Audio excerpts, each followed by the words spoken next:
dulu ya.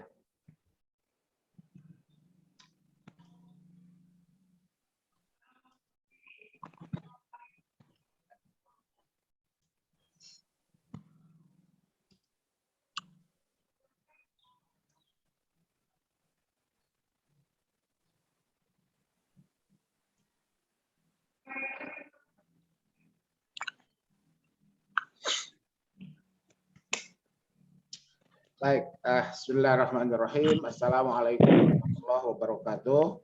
Waalaikumsalam warahmatullahi wabarakatuh. Innal hamdalillah nahmaduhu wa nasta'inuhu wa nastaghfiruh wa na'udzu billahi min syururi anfusina wa min sayyiati a'malina. May yahdihillahu fala mudilla lahu wa may yudlil fala hadiyalah.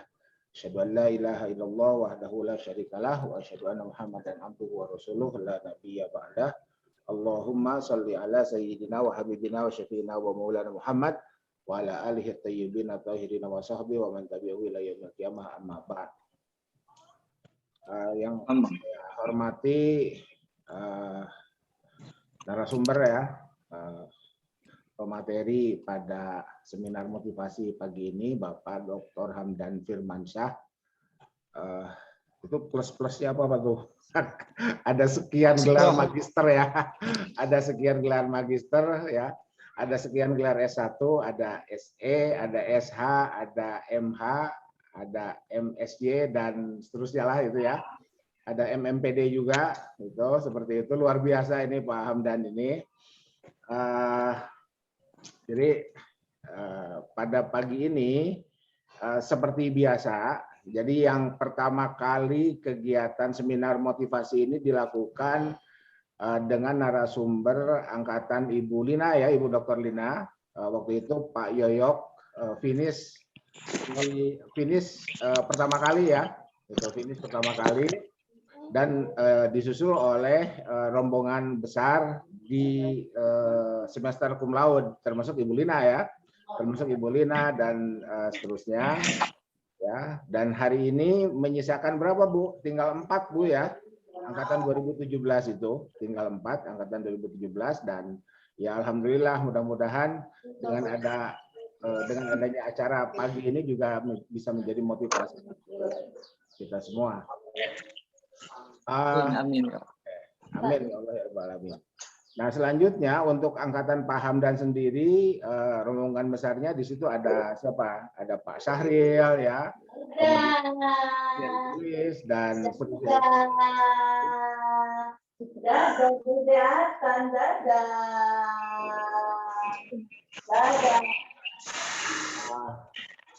banyak juga yang juga termotivasi ya. Termotivasi atau terprovokasi?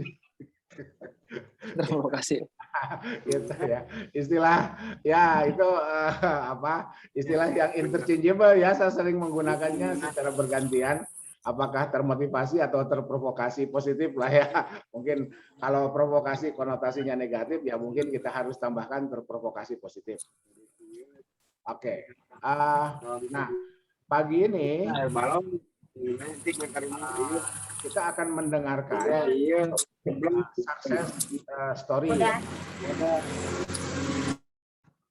Sukses story dari Pak Hamdan dan saya juga berharap kawan-kawan yang lain juga bisa berkontribusi lah ya, bisa menyampaikan sukses story-nya bagaimana bisa meraih doktor dalam waktu yang relatif awal. Saya tidak menyebut relatif cepat ya, karena memang batasnya di situ.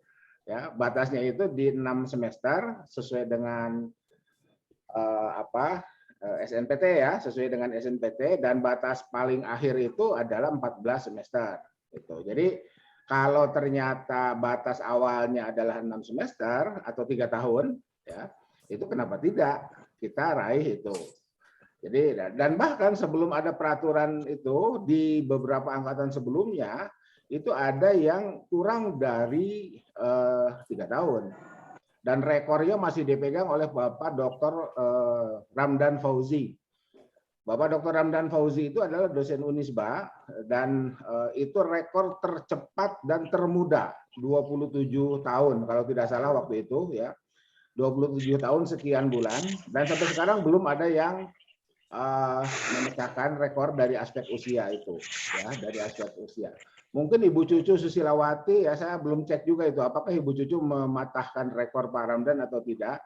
Yang jelas Pak Ramdan, Ibu Cucu, sebelumnya tahun 2000 berapa itu ada Pak Haji Dindin yang sekarang menjadi Pak Wadek 2 ya, Pak Wadek 2 Fakultas Tarbiyah, itu juga rekor-rekor tercepat itu bisa diraih. Nah, sementara setelah ada peraturan bahwa penyelesaian studi di S3 itu minimum 3 tahun atau 6 semester, maka kemudian patokannya adalah berdasarkan peraturan itu.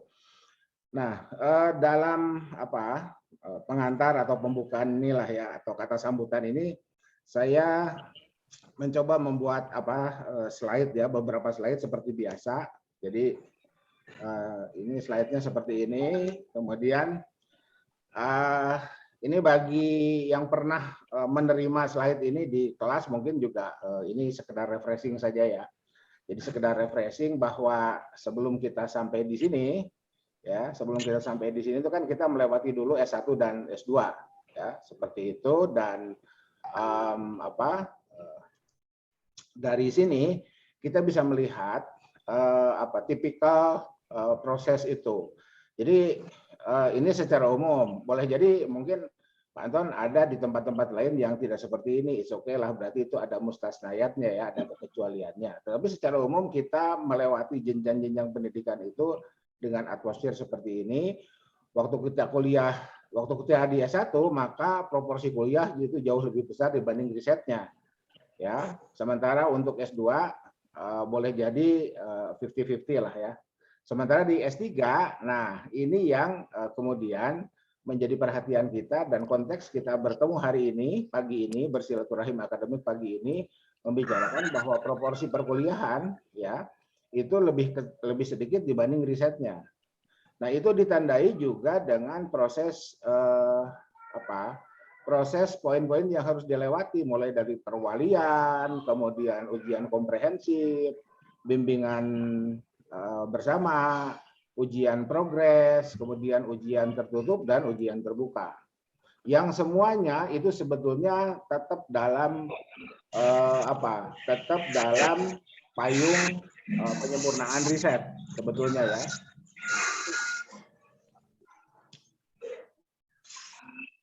Terkadang kita melihat Profesor A menjadi penguji, ya, tapi juga menjadi pembimbing di mahasiswa yang lain. Ya itu kan gantian aja ya, itu gantian posisi. Sebetulnya baik pembimbing ataupun penguji sama-sama menjadi menjadi penyempurna proses penulisan disertasi itu.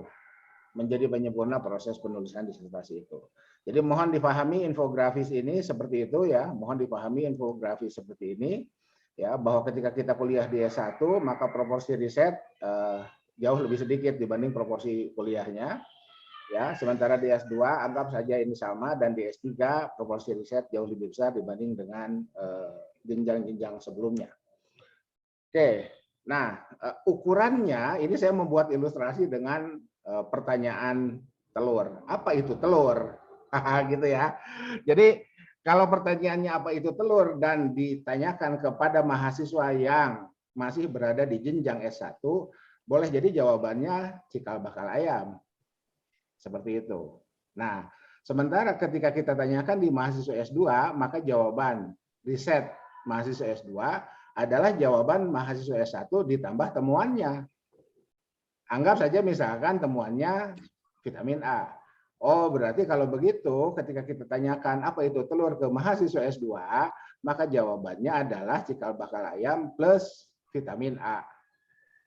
Telur adalah cikal bakal ayam, di dalamnya terkandung vitamin A. Nah, kira-kira seperti itulah ya. Nah, kalau kemudian kita tanyakan ke mahasiswa S3, maka jawabannya adalah jawaban mahasiswa S2 plus temuannya. Jadi lagi-lagi ini kita berada di wilayah ini ya, di wilayah temuan itu.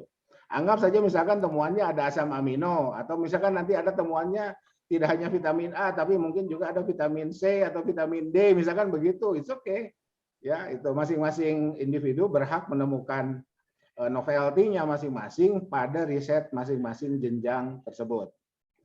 Ya, ini ilustrasi lah, ini sekedar ilustrasi ya. Jadi Ibu Bapak yang hadir di sini bisa juga membuat ilustrasi lain sesuai dengan atmosfer kuliahnya masing-masing di tempat masing-masing itu.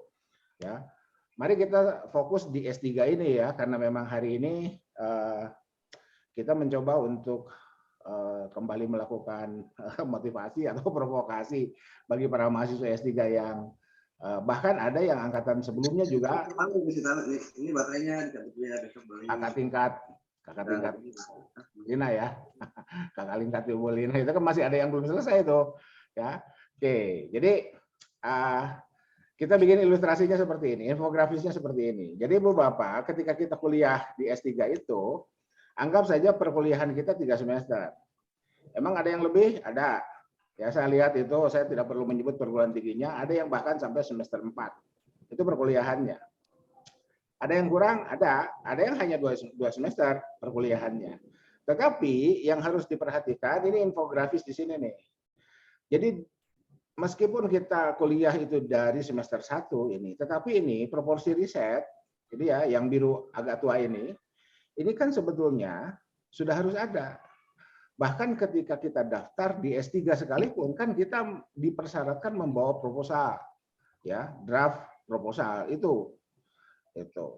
Nah ini biasanya draft proposal itu kan yang penting ada dulu, karena by sistem aplikasi ada file yang di entry ya. Jadi aplikasi bisa jalan tuh. Dalamannya apakah proposal atau proposalan nggak tahu juga kan gitu seperti itu. Nah ini mungkin ya mudah-mudahan menjadi pengetahuan Ibu Bapak kalau sudah jadi dokter, semoga yang sudah jadi dokter segera jadi guru besar dan andai pun belum jadi guru besar Ibu Bapak bisa ngajar di program pascasarjana di S3 ya, bahkan di S3 kemudian juga membimbing para mahasiswanya, dan mohon disosialisasikan bahwa sejak semester 1 sekalipun kita kuliah, ini proporsi risetnya sudah muncul. Di mana? Di sini. Di perwalian yang telat itu. Sebetulnya kan perwalian itu mestinya diawali dari semester 1. Toh ketika kita semester 1, dosen wali kita sudah punya. Begitu kan? Yang juga ikut mengisi KRS kita itu. Andai di awal belum punya, di akhir itu pasti keluar tuh.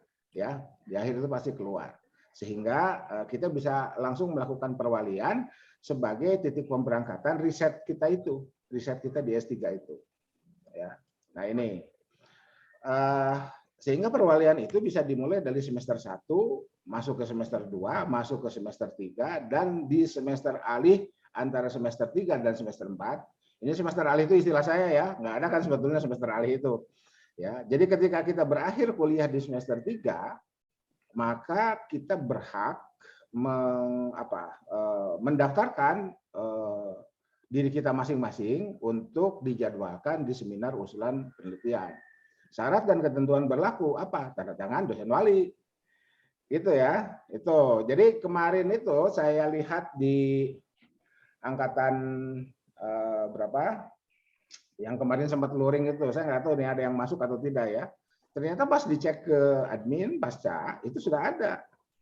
Ya, sudah ada. Pendaftaran sudah dibuka pendaftaran. Saya bilang tuh kan saya belum kering bicara. Saya sampaikan di pertemuan terakhir mata kuliah ekonomi pembangunan dan perencanaan itu, di pertemuan terakhir saya sampaikan segeralah daftar SUP.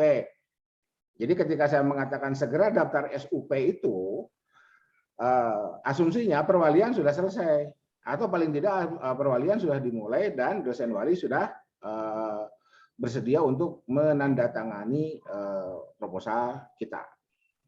Sehingga perwalian itu mestinya berakhir di sini di awal semester 4. Jadi di awal semester 4 itu perwalian itu sudah berakhir. Ya, perwalian dalam konteks penandatanganan proposal penelitian untuk kemudian diajukan ke sidang atau seminar usulan penelitian dan dilakukanlah ujian komprehensif. Ibu Bapak dinyatakan lulus dalam ujian komprehensif, setahu saya di program S3 dimanapun, maka ketika mahasiswa S3 dinyatakan lulus dalam ujian komprehensif, berhak mencantumkan sekian huruf di awal namanya. DR titik dalam kurung CAN. Berapa tuh? DR titik CAN. 6 ya? Nah, kandidat doktor. Itu sah. Itu sah itu ya. Jadi sejak semester 4, Ibu Bapak para mahasiswa S3 itu yang sudah lulus ujian komprehensif ya, di program S3 manapun setahu saya, termasuk waktu saya di Unpad kemarin juga sama, ya, lulus ujian komprehensif, maka diperkenankan mencantumkan huruf-huruf motivasi itu ya, huruf-huruf motivasi agar segera dalam kurung CAN-nya segera hilang gitu ya, artinya agar segera promosi gitu. Seperti itu. Jadi mohon dipastikan ini bagi para mahasiswa yang sekarang baru masuk semester 4, segeralah SUP dan segeralah kompre. Ya. Jadi kompre itu, ujian kompre itu baru bisa dilakukan ketika draft naskah disertasi selesai sampai bab 5. Draft ya, mohon diingat, draft itu seperti itu, dan selesai semester 4, ujian kompre selesai, gelar kandidat doktor kita berhak cantumkan, sehingga ketika kita mengirim kartu ucapan selamat Idul Fitri, mohon maaf lahir batin, tertanda kandidat doktor Fulan, kandidat doktor Fulan Fulanah. Nah, itu seperti itu ya. Seperti itu. Nah, sehingga ketika kita masuk semester 5, kita bisa melakukan di awal, bisa melakukan bimbingan bersama dan ujian progres. Anggap saja demikian. Ya. Kemudian di semester 6 kita bisa langsung ujian tertutup dan ujian terbuka dengan peluang mendapatkan predikat ujian atau cum laude itu di semester 6 itu. Ya, jadi ini kita bisa melihat nih, dan ini sangat wajar ya. Jadi jeda-jeda waktunya sangat wajar. SUP ke kompre, anggap saja ini SUP perbaikan SUP 1 bulan lah ya, ini bisa. Selesai kompre menyelesaikan sampai bab 5, ini bisa berapa? 1 bulan tambah 5 bulan misalkan. Jadi 6 bulan tuh. Selesai semester 4, kompre selesai. Ya. Nah, selesai kompre bisa langsung bimber. Jadi sebetulnya kalau komprenya selesai di semester 4, bimbernya juga sebetulnya bisa di semester 4 ini. Ya. Pada saat kompre selesai. Jadi pada saat kompre selesai, bimber bisa dilakukan di semester 4 sebetulnya. Tinggal apakah nanti tim promotor memiliki waktu yang sama, ada ijma waktu ya, ada ijma waktu. Kalau ada ijma waktu di akhir semester 4 bimber itu bisa. Sehingga ketika bimber ditarik ke semester 4, maka tertutup bisa ditarik ke semester 5. Syarat dan ketentuan berlaku ya. Itu seperti itu. Tuh, jadi ini sebetulnya tergantung kita. Jadi waktu itu, waktu yang tersedia itu sebetulnya tergantung kita, ya, tergantung kita. Nah, oke, andai misalkan di semester 6 kita tidak bisa ujian terbuka, maka di semester 7 pastikanlah kita bisa ujian terbuka. Kenapa? Karena semester 7 adalah batas lulus dengan pujian itu, ya, batas lulus dengan pujian itu. Misalkan pasca kita atau pasca-pasca yang lain ya, pasca-pasca yang lain mensyaratkan IPK minimum untuk dapat pujian itu 3,7 misalkan seperti itu ya. Maka pastikanlah naskah kita, kalau mata kuliah kan sudah selesai ya. Kita bicara mata kuliah itu kan selesai di sini. Ya, di semester 3 atau di semester 2 ya. Ya kecuali kalau ada juga yang kuliah sampai semester 4 ya. Yang jelas di semester akhir perkuliahan mata kuliah dianggap selesai. Selesai kuliah, kita fokus di naskah disertasi, di riset kita, dan perhatikanlah rambu-rambu yang terkait dengan konsekuensi dari raihan atau capaian yang kita peroleh itu. Oke, nah, muncul pertanyaan, Pak Anton lah, duit saya kan gitu ya. Saya pengen nyantai aja, it's okay, itu hak hak ibu bapak ya, itu hak ibu bapak, it's okay. Itu yang jelas. Saya sendiri selaku anggap saja selaku pembimbing atau apalah ya, selaku kakak gitu ya, selaku orang tua, sudah menyampaikan rambu ini dan batas lulus itu. Jadi Bu Bapak mohon yang S3-nya tidak di UIN Bandung ya. Ini karena link Zoom ini juga di-share ke siapapun yang ada di NKRI ini dari Sabang sampai Merauke ya. Batas lulusnya itu kan biasanya ini ditentukan oleh pasca masing-masing. Jadi ada batas lulus dengan pujian ya ketika IP minimum tercapai. Andai misalkan Pak Anton duit saya, waktu-waktu saya pengen nyantai, it's okay ya. Keputusan ada di tangan masing-masing ya. Itu seperti itu. Yang jelas inilah batas akhir. Batas akhirnya semester 14, batas akhir ujian promosinya di semester 14. Andai IP kita 3,99 tetapi diujikan melewati batas semester 7 ini, maka kita tidak bisa cum laude. Melewati batas semester awal yang dengannya predikat cum laude bisa diraih, andai kita melewatinya, maka sekalipun IP kita 3,99 atau bahkan 4,0 sekalipun misalkan ya, bisa jadi semuanya dapat A, tapi ujian promosinya di semester 14, maka mohon maaf itu tidak bisa cum laude. Ya. Hal yang juga harus diperhatikan adalah argo, ya SPP kita kan terus bayar. Apakah nanti bayarnya full atau biaya tunggu dan lain sebagainya itu disesuaikan dengan pasca masing-masing.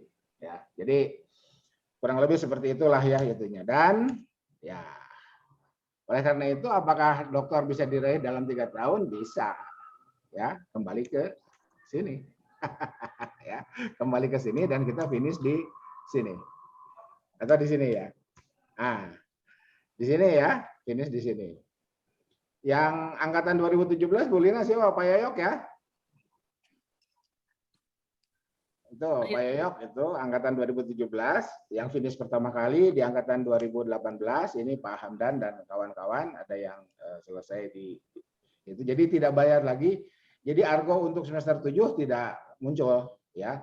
Argo untuk semester 7 tidak muncul. Andai pun muncul batas cum laude-nya tetap diraih. Oke, jadi mungkin sekedar pengantar lah ya, sekedar pengantar. Nanti hal-hal teknis, dinamika, romantika atau apapun ya, endurance, ketahanan mendengarkan saran dari promotor sampai dengan ujian progres dan ketahanan menghadapi tim oponen di ujian tertutup dan terbuka itu kita akan dengarkan langsung dari Pak Hamdan Firmansyah ini ya. Saya ucapkan juga terima kasih atas kesediaannya Pak Hamdan untuk bisa berbagi dan ini andai didengar juga oleh angkatan 2019. Nanti saya akan meminta angkatan 2019 yang selesai di paling lambat semester 7 itu untuk juga berbagi pengalamannya agar didengar oleh angkatan 2020 dan angkatan 2021.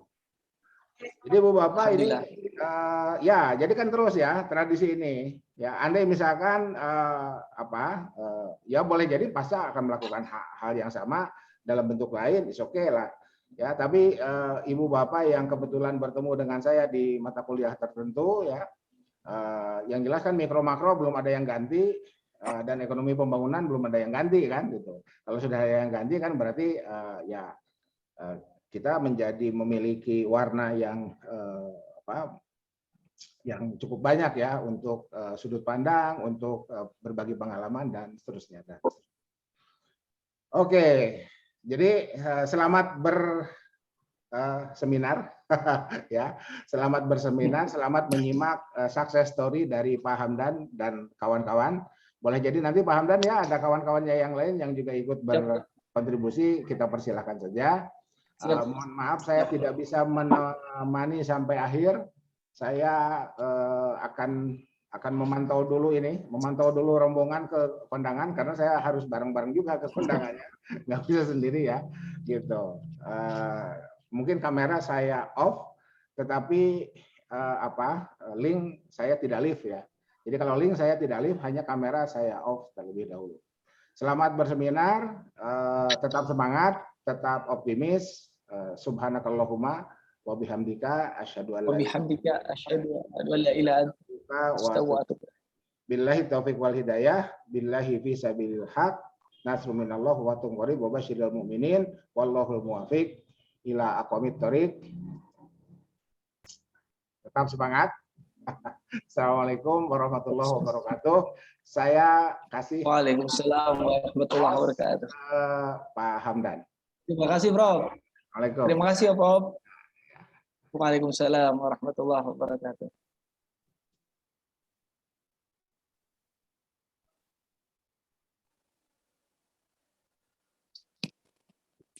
Bismillahirrahmanirrahim. Assalamualaikum warahmatullahi wabarakatuh. Bapak Ibu sekalian yang berbahagia, alhamdulillah, warahmatullahi wabarakatuh. alhamdulillahirabbil alamin ala kulli halin wa ni'mah. Hamdan wa syukran lillah, assalatu wassalamu ala Rasulillah, la haula wala quwata illa billah. Amma ba'du. Bapak Ibu, rekan semuanya yang berbahagia, alhamdulillah pada kesempatan ini kita bisa dipertemukan dengan izin Allah, yang mana program ini diprakarsai oleh guru kita, pembimbing kita, Profesor Dr. Kiai Haji Muhammad Anton Athoillah MM. Mudah-mudahan beliau diberikan kesehatan dan panjang umur, dan juga kita semua. Amin. Ya Allah ya Rabbal Alamin. Perkenankan nama saya Hamdan Firmansyah. Ingin berbagi cerita tentang bagaimana dinamika menyelesaikan program Strata 3 sesuai dengan acuan akademik dan sesuai dengan cita-cita kita semua, yaitu sebagaimana yang telah disampaikan oleh Prof. Anton, kuliah yang baik adalah yang selesai, tentunya selesai tepat waktu, dan juga kalaupun cum laude itu bonusnya. Jadi nasihat beliau itulah yang menjadi salah satunya menjadi acuan saya untuk mensegerakan untuk menyelesaikan program doktor. Ini sekedar berbagi pengalaman, ya, watawa sobil haq, ya, karena apa? Alangkah bahagianya ketika kita ya bisa menyelesaikan apa yang kita cita-citakan. Tentunya ini akan membantu kita juga, tentunya apalagi berkaitan dengan pembiayaan, karena biaya di S3 ini tidak bisa dibilang murah, sehingga ya biaya itu bisa bermanfaat tentunya ya buat kita dan keluarga kita. Ya, mudah-mudahan history tentang perjalanan studi penyelesaian S3 ini yang saya lalui, mudah-mudahan bisa memprovokasi, kata Prof. Anton itu, ya, dalam konteks kebaikan. Bapak Ibu sekalian, saya buatkan ya diagram. Ya, jadi kalau program doktor itu, ya, saya buat 3 fase. Tadi secara pengantar sudah disampaikan oleh Prof. Anton. Jadi fase program doktor itu kita buat jadi 3 fase. Fase awal, fase pertengahan, dan fase akhir. Fase awal itu adalah semester 1 dan semester 2. Fase pertengahan semester 3 dan 4. Fase akhir semester 5 dan 6. Dalam fase-fase tersebut perlu kita ketahui apa saja yang harus kita lakukan. Bapak Ibu sekalian, mohon izin saya menyampaikan. Untuk fase awal ini anggaplah pemanasan. Kemudian fase pertengahan mematangkan. Kemudian fase akhir finishing. Nah, diusahakan kita jangan sampai melampaui semester 6.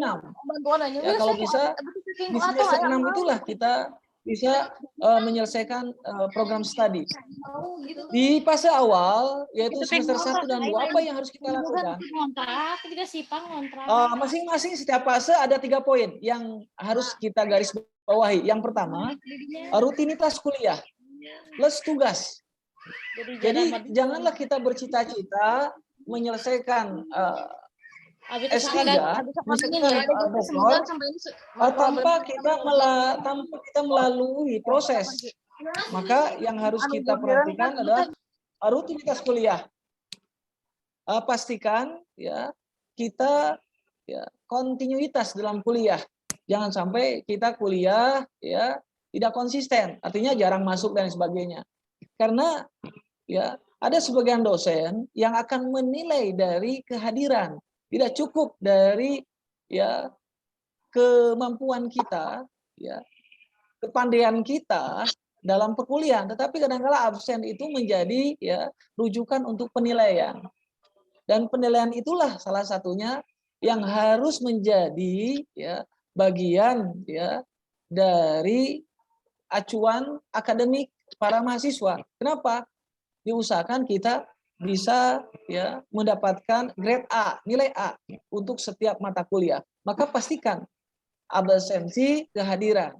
Maka oleh sebab itu diusahakan ya pengalaman saya selama di UN Sunan Gunung Jati, jangan sampai kita absen melebihi 3 kali kehadiran. Ya, jadi jangan sampai ya bagaimanapun kita bisa mengusahakan supaya tetap bisa eksis hadir. Kalaupun tidak, kita meminta izin kepada dosen yang bersangkutan. Kemudian tugas, kadang-kala terabaikan. Jadi setiap mata kuliah, umpama di semester 1 ada 6 mata kuliah. Ya, di semester 2 6, semester 3 6. Ya, total semua 18 mata kuliah. Nah, di semester 1 ya umpamanya ada 6 mata kuliah, kebanyakan mahasiswa itu menyiapkan tugas itu di akhir. Ya. Diusahakan kita sudah siap tugas ya. Kita punya bank ya ataupun punya big data untuk tugas-tugas kita. Jadi umpamanya 1 semester ini ada 6 mata kuliah. Kita sudah siapkan tugas-tugas itu. Ya. Dengan judul yang ada relevansinya, walaupun nanti ya dari dosen yang bersangkutan kadang-kala ya dibagi judul-judul, tapi kadang-kala tidak sedikit juga dosen-dosen yang mempersilahkan judulnya untuk sendiri. Jadi ketika kita sudah ada ketersiapan judul atau makalah sudah siap pakai, maka ketika ya waktu presentasi tiba ataupun pembagian dari dosen pemangku mata kuliah itu diberikan, kita bisa mengambil slot pertama untuk presentasi pertama. Biasanya dosen akan menilai ya mahasiswa yang selalu ya tampil presentasi pertama, dan itu menjadi ya grade A atau mungkin nilai plus buat kita. Jadi diusahakan jangan biarkan kesempatan untuk presentasi pertama itu ya berlalu begitu saja ya. Kita diusahakan dengan siap data, dengan siap naskah, dengan memiliki bank data untuk tugas, kita ketika ada pembagian tugas dengan waktu yang terbatas kita bisa presentasi, dan itu tentunya akan memberikan kita ya nilai plus. Dalam hal ini kita bisa mendapatkan grade A. Kemudian selanjutnya tidak sebatas itu, kita lanjutkan poin kedua, bimbingan akademik. Sebagaimana yang telah disampaikan oleh Prof. Anton, ya. Jadi bimbingan akademik di sini adalah kita memaksimalkan, karena ketika kita tercatat sebagai mahasiswa program doktoral, tentunya dari akademik akan dibagikan dosen wali. Nah, dosen wali itulah ya menjadi rujukan kita ya untuk memulai penulisan disertasi. Ya, ingat waktu itu saya memulai ya melanjutkan, karena ketika kita daftar di program doktoral kan kita membuat proposal disertasi. Nah, proposal itu kita lanjutkan jadi bab 1. Nah, ketika saya mengajukan bab 1, ketika itu baru jalan kuliah berapa kali pertemuan semester 1 waktu itu saya ingat. Ya. Memang ya agak aneh buat teman-teman ya. Buat teman-teman saya waktu itu, teman-teman saya mengatakan masih semester 1 kok sudah mengajukan disertasi waktu itu ya. Ya seakan-akan ya saya seakan-akan ditertawakan ya. Karena saya sebelumnya pengalaman ya, pernah kuliah di beberapa perguruan tinggi ya. Baik dulu waktu duduk di kuliah di Strata 1, bahkan dulu semester 6 saya sudah menyelesaikan skripsi. Jadi pas semester 8 tinggal mengajukan ke dosen pembimbing waktu itu, dan alhamdulillah diterima waktu itu. Begitu pula ketika tesis, dan pengalaman-pengalaman itu ternyata ya menjadikan ya salah satu ya penyebab ya kuliah tepat waktu. Jadi waktu itu saya ditertawakan, ya agak aneh ya, baru semester 1 sudah mengajukan disertasi, padahal pada waktu itu adalah peluang buat kita. Dan dosen wali pun ternyata ya welcome ya, merasa senang ketika ada mahasiswanya yang begitu antusias ya untuk ya melakukan ya bimbingan. Waktu itu saya masih ingat ya, bimbingan pertama di Fakultas Usuluddin waktu itu. Saya bertemu pertama kali dengan Prof. Izan ya, Sekretaris Senat UN Sunan Gunung Jati waktu itu. Dan beliau welcome sekali. Bahkan beliau menganjurkan lanjutkan bab 2. Ya, lanjutkan bab 2, selesaikan bab 1, lanjutkan bab 2. Ini menambah motivasi saya waktu itu. Jadi jangan disia-siakan. Jadi semester 1 kita harus sudah selesai bab 1. Rujukan kita adalah dosen wali. Kemudian, nah kadangkala ada yang terabaikan, ya. Kadangkala kuliah kita tuntas, ya. Kemudian SPP kita tidak ada masalah, tapi ada satu kendala lagi ketika kita mau daftar sidang, ya sidang tertutup, apalagi terbuka, kita terbentur syarat. Ternyata syarat sekarang ini ya ada syarat khusus, yaitu harus publis jurnal internasional ya, minimal Sinta 3 atau Sinta 2 ya, syukur-syukur ya terindeks Scopus. Nah ketika itu saya jauh-jauh hari sudah membuat jurnal, karena jurnal tidak bisa instan, tidak bisa terbit sebulan 2 bulan, ada prosesnya ya. Nah, nanti akan kita bahas tentang mekanisme bagaimana bisa lolos publis jurnal internasional. Apalagi kita ya banyak dibimbing oleh Prof. Anton, ya, yang mana beliau sendiri adalah salah satu pakarnya dalam bidang jurnal. Kemudian Bapak Ibu sekalian, kita masuk ke fase pertengahan, semester 3 dan 4. Di semester 3 dan 4, sama halnya di semester 1. Rutinitas kuliah dan tugas. Jadi rutinitas kuliah dan tugas sama seperti di semester 1. Kita harus selesaikan mata kuliah kita dengan kehadiran maksimal.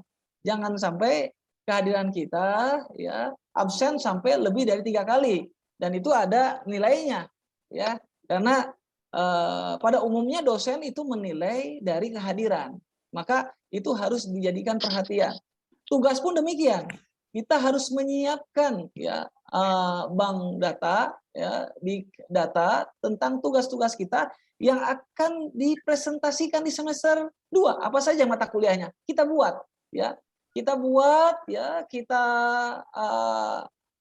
rancang ya judul-judulnya sesuai dengan mata kuliah yang disampaikan di semester 2, ya minimal mendekati lah ya. Kadangkala tadi seperti di semester 1, kadang-kadang dosen yang membagi tema atau judul, kadangkala dosen membebaskan. Nah, ketika membebaskan kan itu peluang buat kita untuk presentasi di awal. Ketika kita presentasi di awal, itu ada nilai plusnya lagi. Ya, kita akan dapat nilai grade A lagi. Ini pengalaman saya ya ketika di semester 1, 2 dan 3 ya. Ya, sehingga mata kuliah kita ini rata-rata dapat nilai A gitu.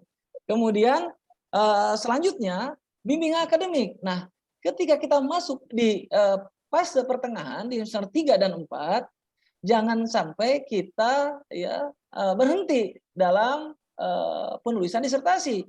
Bahkan kita harus mengacu ya, melaju ya, lanjut ke bab 2 dan bab 3.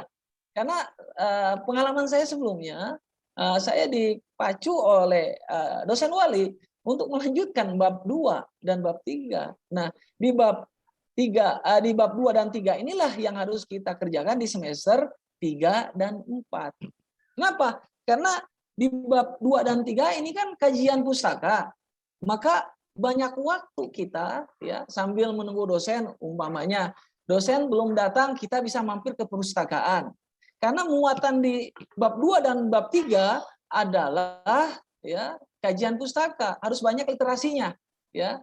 Harus banyak tinjauan pustakanya, harus banyak referensinya. Jadi ketika dosen tidak hadir atau berhalangan hadir, kita bisa ya memanfaatkannya di perpustakaan sambil kita ya memperdalam ya khasanah di bab 2 dan bab 3 sehingga penelitian kita lebih mendalam lagi.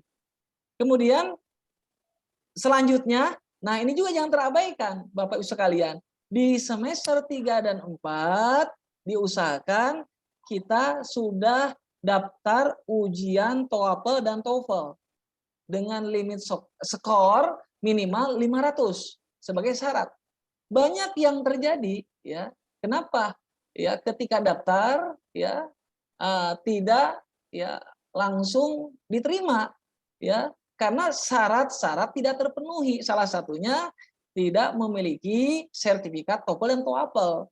Maka oleh sebab itu di semester 3 dan 4 ya diusahakan kita sudah ya mengikuti ya ujian TOEFL dan TOEFL. Nah, ujian TOEFL dan TOEFL ini ya tentunya berbeda setiap perguruan tinggi ya. Untuk di UIN Sunan Gunung Jati sendiri kan ada bahasa Arab dan bahasa Inggris dengan limit minimal 500 skornya. Nah, ini bisa dikerjakan di semester 3 dan 4 ya. Karena ya batas daripada keabsahan sertifikat TOEFL dan TOEFL ada 2 tahun. Sehingga ini TOEFL dan TOEFL bisa dipakai untuk tahun berikutnya. Jadi jangan khawatir, masih ada ya rentang waktu. Jadi 2 tahun rentang waktunya. Ya, jadi Bapak Ibu sekalian, ini yang harus diperhatikan, menyiapkan ujian TOEFL dan TOEFL ya, dan tentunya harus lulus sesuai dengan syarat yang diberlakukan. Baru masuk ke fase akhir. Ya. Masa akhir di semester 5 dan 6 kembali lagi rutinitas kuliah dan tugas seperti di semester 1 dan 2. Kita ya mengikuti perkuliahan aktif dan diusahakan jangan sampai absen ya lebih dari 3 kali tidak hadir. Kemudian tugas pun demikian, dipersiapkan tugas di semester 3 ya. Ya di semester di semester 3 ya. Semester 4, 5 dan seterusnya. Ya, jadi ketika di semester 1, 2 dan 3 perkuliahan tetap eksis ya. Kemudian dilanjutkan dengan bimbingan akademik. Jadi bimbingan akademik dilanjutkan di semester 5 dan 6 untuk menyelesaikan bab 4 sekaligus bab 5. Nah, kalaupun sudah selesai ya, tindak lanjuti dengan cek plagiasi. Ya, karena di UIN Sunan Gunung Jati itu diberlakukan cek plagiasi 2 kali. Sebelum sidang tertutup dan sebelum promosi doktor. Jadi diusahakan ketika sudah rampung disertasinya, langsung kita cek plagiasi ya kepada bagian yang telah ditugaskan. Nah, minimalnya adalah 20%. Tentu ini perguruan tinggi tidak sama, setiap perguruan tinggi berbeda-beda. Nah, jangan kita ini ya menunggu waktu ya ketika mau daftar sidang baru kita cek. Akhirnya kita terkendala dengan ya daftar antrian ya karena mungkin yang daftar banyak Bapak Ibu sekalian. Ya, ketika daftar belum tentu sehari 2 hari ya hasilnya keluar ya. Ya, belum lagi surat-suratnya ya harus ditandai oleh Pak Direktur umpamanya ya. Tentunya ini memerlukan waktu sehingga diusahakan di semester 5 dan 6 cek plagiasi itu sudah dilakukan. Ini fase-fase untuk program doktor dari fase awal, fase pertengahan dan fase akhir.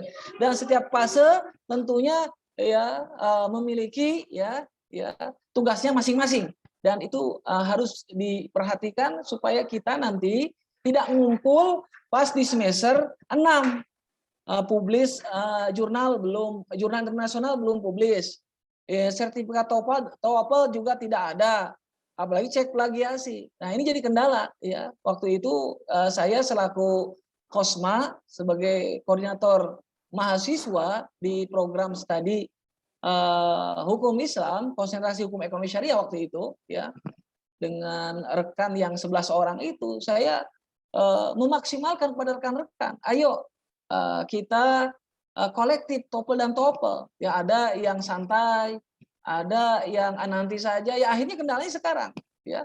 Ya, berbeda dengan yang mengikuti ya, yang mengikuti alhamdulillah ya, salah satunya rekan saya yang final tepat waktu ya, tepat 3 tahun ya. Baik Bapak Ibu sekalian, nah itu untuk fase program doktor ya. Kemudian kita lanjutkan ini kiat-kiat ya rutinitas kuliah.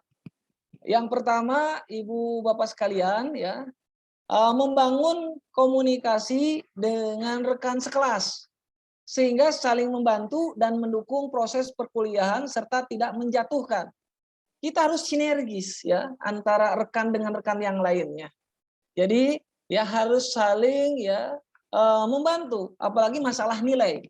Kadangkala ini menjadi kendala, kan tidak semua dosen itu dengan segera nilai dikeluarkan, dan perlu adanya kerjasama ya, membagi tugas ya. Dulu ketika saya menjadi Kosma, saya berbagi tugas beberapa rekan untuk menanyakan nilai, berapa rekan lagi menanyakan nilai, tentunya oleh Kosma, oleh rekan-rekan yang tentunya ya ada waktu ya menyiapkan formulir daftar nilai ya. Jadi datangi dosen-dosen yang bersangkutan. Kenapa? Karena kalau nilai tidak ditagih dari semester awal, umumnya semester 1 selesai, tagih secepatnya. Semester 2 tagih, semester 3 nanti akan menjadi kendala karena tidak mungkin bisa ikut ya RUP ya, ikut usulan proposal kalau nilainya belum tuntas. Nah, tentunya ini harus ada kerjasama, jangan saling menjatuhkan ya. Artinya apa? Ya, kita mencari nilai hanya untuk sendiri saja ya. Kita harus, bahkan ketika saya menjadi Kosma ya kadang-kala sedih ya kalau ada rekan saya ya yang nilainya belum keluar, dan alhamdulillah ya dengan ikhtiar akhirnya keluar juga nilainya ya. Ya makanya ya ketika kita memberi kemudahan kepada rekan kita, Allah akan memberikan kemudahan. Ketika kita mempersulit ya, apalagi kita ini menjatuhkan rekan kita supaya nilainya ya tidak keluar ya, atau nilainya tidak dapat. Nah, tentunya ini ya akan kembali kepada kita sendiri. Makanya jangan sekali-kali kita menjatuhkan sesama rekan yang sedang menyelesaikan studi, apalagi program doktoral dengan tanggung jawab yang sedemikian rupa, karena mungkin dia kuliah itu meninggalkan ya keluarga, anak, istri dan sebagainya, biaya keluarga harusnya terbagi dan sebagainya. Ketika kita membantu, ada kebahagiaan tersendiri, dan ketika ada kebahagiaan, Allah pasti akan mendatangkan kesuksesan kepada kita. Itu satu, jangan pernah menjatuhkan dengan sesama rekan, saling mengangkat, kalau bisa saling membantu supaya sama-sama lulus. Jangan sampai kita itu senang kalau temannya itu tidak keluar nilainya. Ya, itu yang pertama, Bapak Ibu sekalian, pengalaman saya.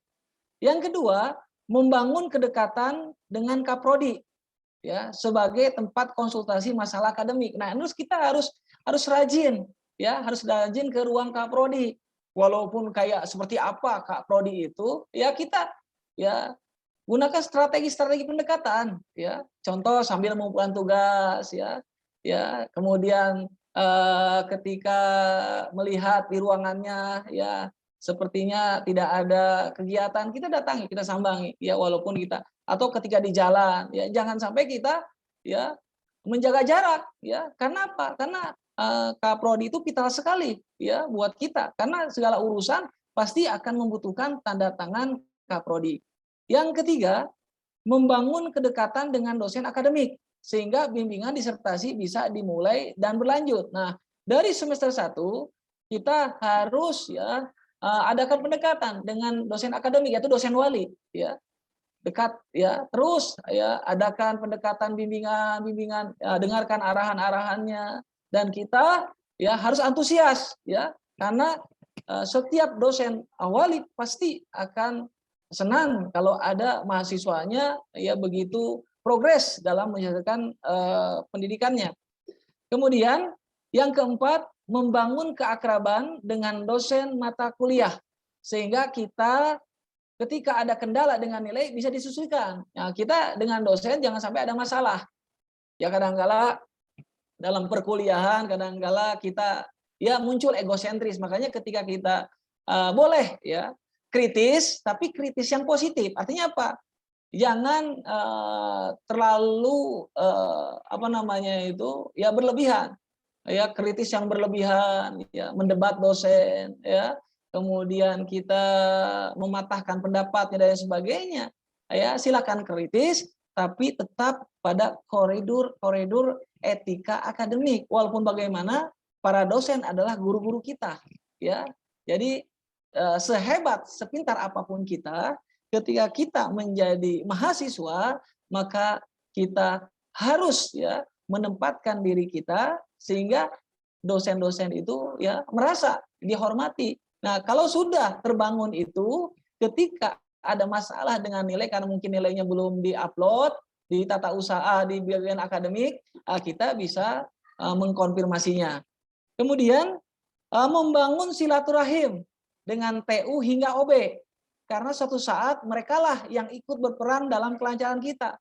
Bapak Ibu sekalian, ya mungkin peran TU dan OB belum kelihatan, tapi ketika kita sudah sidang, ya ketika sidang, ya contoh, ya mendistribusikan naskah disertasi.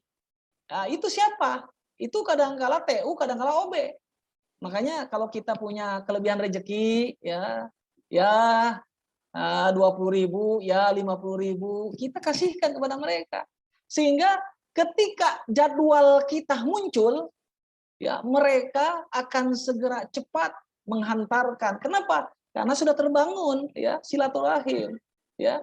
Jadi sudah ada kebaikan, ada nilai-nilai kebaikan. Jadi jangan, apalagi ketika kita akan sidang, ya nanti TU ataupun OB mungkin yang menyiapkan makanannya, snacknya, nggak mungkin kan kita, apalagi kita tidak semua mahasiswa berasal dari Bandung, dari luar daerah, ya kita bisa meminta bantuannya untuk menyiapkan segala keperluannya, ya piringnya, gelasnya dan sebagainya. Ini perannya. Makanya jangan pernah dilupakan itu. Harus membangun dari semester 1.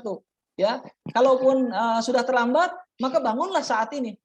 Kemudian yang keenam, mendokumentasikan absensi kehadiran dengan memfotokopi. Ada pengalaman kakak kelas kita, ya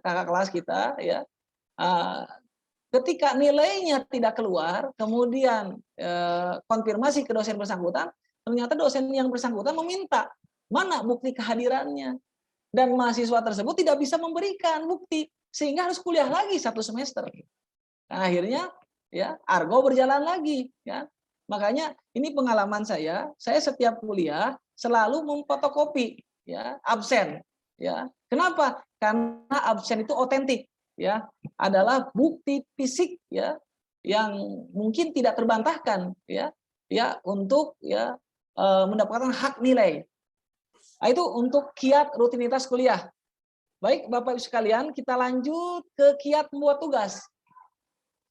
Siapkan tugas kuliah untuk setiap mata kuliah 2 buah, yaitu untuk tugas UTS dan tugas UAS.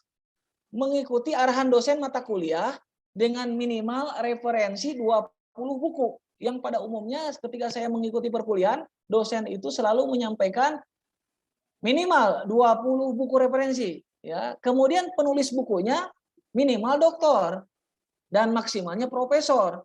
Dan bisa divariasi dengan jurnal standar akademik yang bereputasi. Ya. Kemudian yang kedua, setiap tugas disertai PowerPoint untuk presentasi dan buatlah nota tugas. Jadi kalau ketika Ibu mendapatkan tugas, pastikan naskah itu ya tidak hanya cukup dalam bentuk Word atau PDF, tetapi juga buat PowerPoint-nya untuk lebih simpel dalam mempresentasikan. Kemudian buat nota, ya, buat nota lembar, ya, lembar pengesahan kalau ibu bapak sudah mengikuti perkuliahan. Kenapa demikian? Karena ya ketika kita menyerahkan, pasti dosen akan menandatangani. Dan ini akan memperkuat ketika suatu waktu nilai tidak keluar. Jadi ini bisa dijadikan bukti tambahan selain absen. Kemudian yang ketiga, dokumentasikan semua tugas, ya, dibundel semester 1, 2, dan 3, tapi jangan dijilid, dibundel saja, diklip, ya. Jadi suatu waktu andai ada satu mata kuliah yang belum keluar dan dosen meminta tugas, kita punya arsipnya dan kita tidak usah kerja 2 kali. Nah, itu kiat membuat tugas. Baik, selanjutnya Bapak Ibu sekalian, nah sekarang kiat membuat jurnal. Sebagaimana arahan dari Prof. Anton, ya, jadikan jurnal makalah yang dirasa bagus untuk dipublis. Jadi umpama kita kuliah 3 semester, ada 16 mata kuliah. Maka dari 16 mata kuliah itu mana yang menurut Ibu, Bapak, ya, makalah yang dirasa bagus. Nah, itu didorong untuk dipublis, untuk dijadikan jurnal, ya. Kemudian yang kedua, kalau sudah siap, ya, udah siap jurnalnya, mencari info ke rekan atau ke dosen yang berpengalaman tentang jurnal. Ketika itu saya berkonsultasi dengan Prof. Anton, ya, berkonsultasi dengan yang mengetahui, yang paham, pakar di bidang jurnal. Nah, sambil kita konsultasi, kita juga browsing link jurnal, ya, yang kemudian pelajari template dan teknis serta aturan yang diberlakukan. Jadi gini, ya, kita kerjanya, ya, kanan kiri, ya. Artinya apa? Sambil konsultasi ke pakar jurnal, ke dosen, kita cari sendiri. Jadi mana yang dulu terbit, ya, mana yang lebih awal terbit. Nah, tentunya ketika dua-duanya terbit, itu malah lebih baik. Ada nilai poin buat kita. Setidaknya lah salah satunya terbit. Jangan sampai mengandalkan satu saja. Kita andalkan satu aja mencari tanpa konsultasi. Akhirnya ketika satu tidak terbit, kita tidak punya, ya, andalan, tidak punya, ya, cadangan. Tapi kalau ketika kanan kiri oke, kita konsultasi dengan pakar jurnal sambil kita titip naskah ataupun kita sambil browsing mandiri. Nah, itu mungkin bisa jadi alternatif ikhtiar. Kemudian bermitra, ya, yang keempat, jurnal harus yang ada relevansinya dengan program studi kuliah yang diikuti supaya menambah poin di kemudian.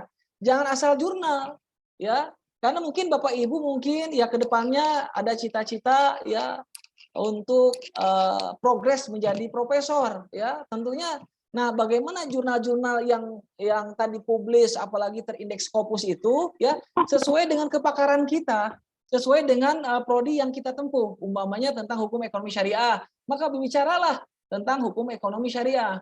Tentang tarbiyah, maka bicaralah tentang pendidikan. Berbicara tentang ekonomi, maka bicara tentang ekonomi dan lain sebagainya. Kemudian yang kelima, bermitra dengan rekan bila publis di jurnal terindeks Scopus, ya. Karena kan jurnal Scopus ini kadang-kala, ya, tidak free, ya, berbayar, ya, dan lumayan, ya, biayanya cukup tinggi. Maka kita kolaborasi, ya. Kita, ya, bermitra, ya, dengan 5 orang, ya, sehingga biaya lebih ringan, biaya bisa terkondisikan, ya, berapa orang lah, ya, dulu waktu dengan Prof. Anton sampai 7 orang bahkan, ya. Jadi tapi cari jangan sampai kita terjebak oleh, ya, jurnal predator, ya. Artinya apa? Yang sekali terbit sudah berhenti, ya. Jadi hanya publis sekali saja. Maka kita betul-betul, ya, sesuai dengan nasihat Prof. Anton, ya, kita harus, ya, mencari tahu tentang, ya, status web jurnal yang akan kita datangi tadi. Kemudian 6, bila publis, segera didokumentasikan, segera di-print Bu, Bapak Ibu sekalian. Kalau sudah publis ya, bentuk PDF, di-print saja ya. Bila tidak segera mencari alternatif ya. Ya, kalaupun tidak cari alternatif yang lain ya, untuk segera bisa publis ya. Itu kiat membuat jurnal. Selanjutnya kiat ujian TOEFL dan TOEFL. Satu ya, untuk memudahkan Bapak Ibu sekalian, beda kalau ujian sendiri dengan kolektif ya. Kalau ujian kolektif biasanya lebih mudah ya. Ya, aturan pun ya berbeda dengan ujian mandiri, artinya ujian sendiri ya. Ada rekan mental pun mungkin ya. Ya kalau sendiri mental ya, tapi ketika ada rekan ya, kita akan tambah mental ya. Jadi buat kolektif untuk mengikuti ujian TOEFL dan TOEFL dikondisikan oleh kosmanya. Ya, ketika itu saya ya mengkondisikan rekan-rekan ya.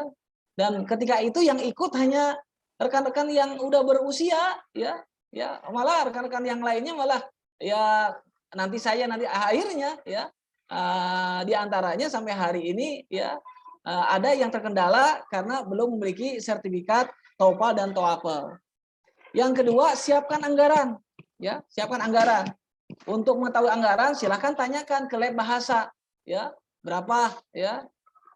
Kemudian diusahakan mengikuti ujian tersebut di semester 3 dan 4. Karena masa berlaku 2 tahun. Karena masa surut daripada sertifikat TOEFL dan TOEFL itu 2 tahun, maka ketika kita mengikuti semester 4 masih ada rentang waktu ya sampai semester 5 dan 6. Jadi minimal ketika kita daftar promosi itu sertifikat masih berlaku.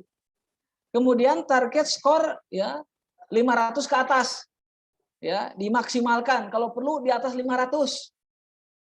Bila sudah lulus, segera ambil sertifikat, jangan dibiarkan ya.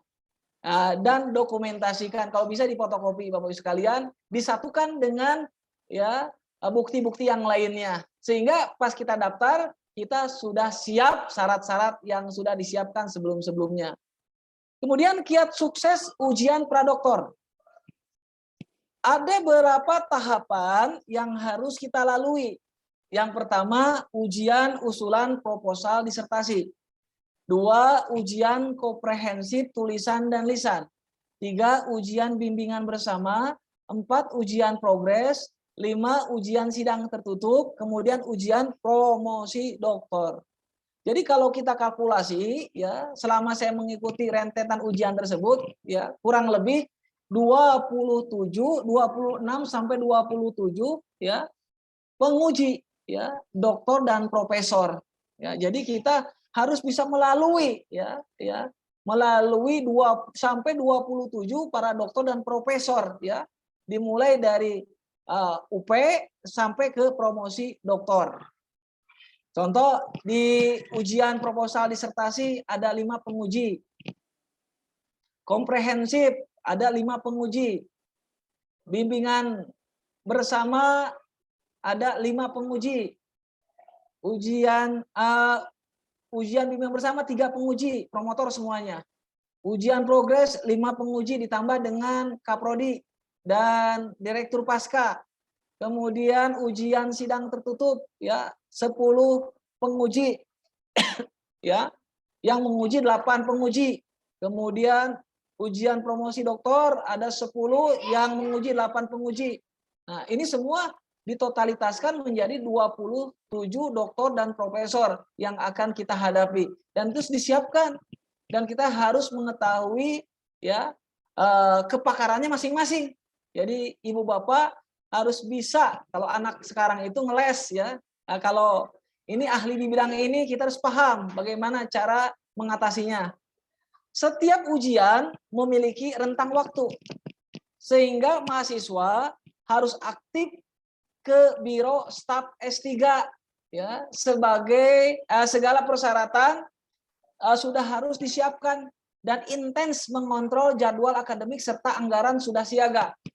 Ketika kita sudah siap segala sesuatunya, Bapak Ibu sekalian, kita harus segera mendaftarkan ya dengan mengisi form pendaftaran atau lembar pendaftaran.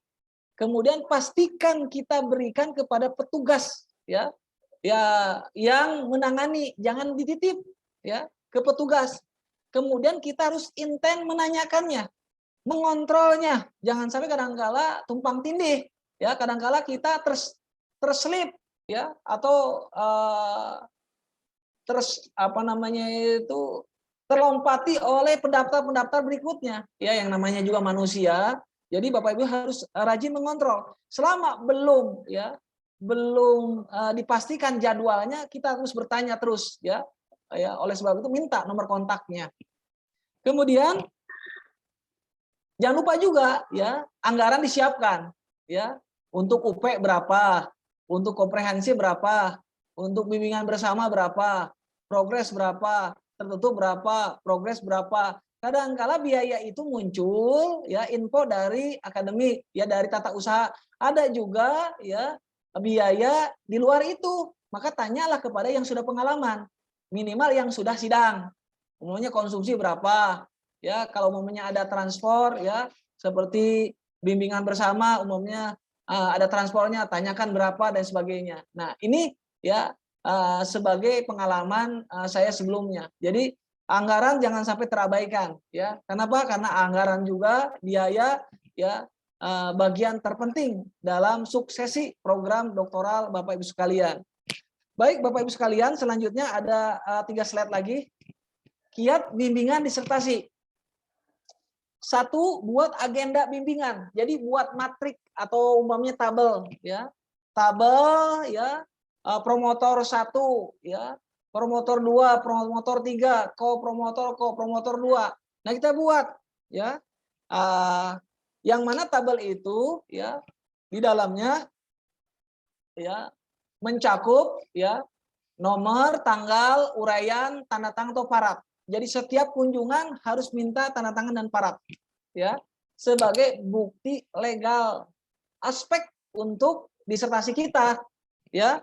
Tanpa ada bukti itu, ya, dianggap disertasi kita tidak melalui bimbingan, ya, maka dimintalah, ya. Kadang-kala kita suka mintanya di akhir, padahal itu kurang tepat. Minta setiap kita ada kunjungan. Yang kedua, mulai dari ketua promotor, kemudian ko-promotor 1 dan 2, diusahakan konsultasinya dari mulai atas, dari, ya, ketua promotor, ya. Ya, jangan dimulai dari ko-promotor, ya. Harus dimulai dari, ya, ketua promotor. Biasanya, ya, ko-promotor mengikuti ketua promotor, ya. Kemudian setiap bimbingan minta bukti tanda tangan dan paraf, maka disediakan. Biasanya dikasih buku bimbingan dari akademik. Nah, itu gunakan. Kemudian maksimalkan waktu yang ada, ya. Maksimalkan waktu yang ada. Nah, ada trik khusus Bapak Ibu sekalian. Jadi bagaimana kita bisa membangun kedekatan dengan promotor, ya. Jadi sebelum kita berbicara tentang disertasi, kita ajak, ya, ngobrol, ya, ke sesuatu yang disenangi promotor, ya. Ketika saya jadi mahasiswa, ingat sekali, kadang-kala saya ngobrol sampai setengah jam, ya, dengan ketua promotor, ya, almarhum Profesor Dr. Kiai Haji Juwai S. Praja, mudah-mudahan, ya, beliau diampuni segala dosanya. Allahumma gfir lahu warhamhu wa'afi wa'fu anhu, ya. Sampai ngobrol panjang lebar, ya. Ya, ajak nuansa, ya. Kita harus, ya, pandai-pandailah, ya, menempatkan diri kita, the right man on the right place, ya. Bagaimanalah, ya, Bapak Ibu sekalian. Kemudian ketika ada revisi, jangan ditunda-tunda lagi, segera revisi kembali lagi, ya. Selagi dosen yang bersangkutan masih ingat, ya. Jadi ketika revisi jangan menunggu lama. Kalau bisa, kalau pengalaman saya, ketika sudah revisi, ya, ketika saya sampai ke rumah, kadang-kadang langsung direvisi. Seminggu berikutnya langsung, ya, saya minta tantangan lagi, biasanya begitu, ya. Biar waktu yang tersedia tercukupi. Kemudian ikuti saran para promotor, ya. Jadi jangan kita mengikuti, ya, kemauan kita, tapi kita ikuti saran-saran yang diarahkan oleh promotor kita. Ya, disertasi kita, ya, itu harus berdasarkan, ya, arahan-arahan dari para promotor. Ikuti saja, ya. Ikuti saja, ya. Nah, dengan cara mengikuti itulah nanti kita akan mendapatkan, ya, titik temunya dari 3 promotor itu. Kemudian kiat sukses promosi doktor. Nah, ini final. Ya. Final. Ini pengalaman saya, ini ada triknya Bapak Ibu sekalian. Jadi untuk bisa sukses ya, untuk sampai ke promosi doktor dalam menghadapi sidang ya. Pertama ya. Jadi ini lahir dan batin, Ibu. Mentalnya harus diperhatikan, kemampuan juga harus disiapkan. Satu, harus hafal judul disertasi. Nah, jangan sampai lupa, Ibu, ya. Jadi judul terus di luar kepala, ya. Dan harus mampu menerjemahkannya ke dalam bahasa Arab dan bahasa Inggris. Pengalaman saya dulu, ya, promotor menanyakannya, ya, silakan translate to English language, ya, tarjim ilal lughatil arabiyah. Nah, ketika kita sudah siap, makanya jauh-jauh hari rajin-rajinlah menghafal, ya. Nah, karena tidak cukup dibaca ini, ya.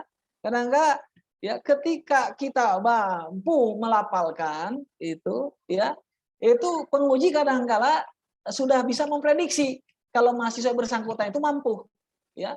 Tapi tidak sedikit juga ada mahasiswa ya ketika tidak mampu akhirnya ya penguji akhirnya ya membuat mental mahasiswa itu down, ya masa dokter nggak bisa menerjemahkan, ada bahasa seperti itu, ya. Maka saya kasih triknya, jauh-jauh hari hafalkan judul disertasi dan hafalkan terjemahannya bahasa Arab dan bahasa Inggris. Yang kedua, kalau ibu bapak adalah mahasiswa UN Sunan Gunung Jati, kalau Bapak Ibu ya adalah masuk UN Sunan Gunung Jati, mulailah presentasinya dengan konsep wahyu memandu ilmu. Ya, mulailah dengan ayat suci Al-Qur'an. Ya. Saya kemarin ya waktu ya tahun 2021 kemarin ya, saya memulainya dengan konsep ini, ya. Sehingga ya dosen pun ya merasa ya relevansinya tepat. Karena ini menjadi slogan di kampus yang Sunan Gunung Jati, ya. Jadi ketika memulainya dengan wahyu itu ada nilai plusnya, ya. Kemudian yang ketiga, paparkan disertasi berkaitan latar belakang, rumusan dan tujuan pendidik. Jangan terlalu panjang lebar. Ya, cukup 5 sampai 10 menit. Kalau bisa 5 menit. 5 menit merangkum latar belakang, rumusan masalah dan tujuan penelitian. Itu saja cukup. Ya, ketika kita mampu memaparkan itu sudah ada poinnya Bapak Ibu sekalian, ya. Sudah ada poinnya, ya. Nah, kemudian yang kelima, perhatikan setiap pertanyaan penguji dengan tidak menatapnya secara langsung, ya. Nah, ini trik juga Bapak Ibu sekalian. Kadang-kala kan tidak semua orang siap, kadang grogi, ya, kalau sudah menatap, ya. Maka pastikan Bapak Ibu sekalian, ya, pastikan Bapak Ibu sekalian untuk tidak menatapnya, ya, cukup mendengarkannya saja, ya.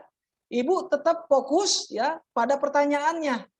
Nah, ini untuk ya menjaga mental, ya. Kenapa? Karena ketika sidang tertutup, ya, ibu dikelilingi oleh para penguji, ibu bapak dikelilingi para penguji, dan disitulah mental kita teruji, ya. Apalagi pas promosi doktor, kita dikelilingi oleh penguji dan para tamu undangan.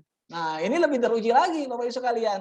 Maka mental kita betul-betul harus dijaga. Salah satunya tadi jangan menatap langsung, ya.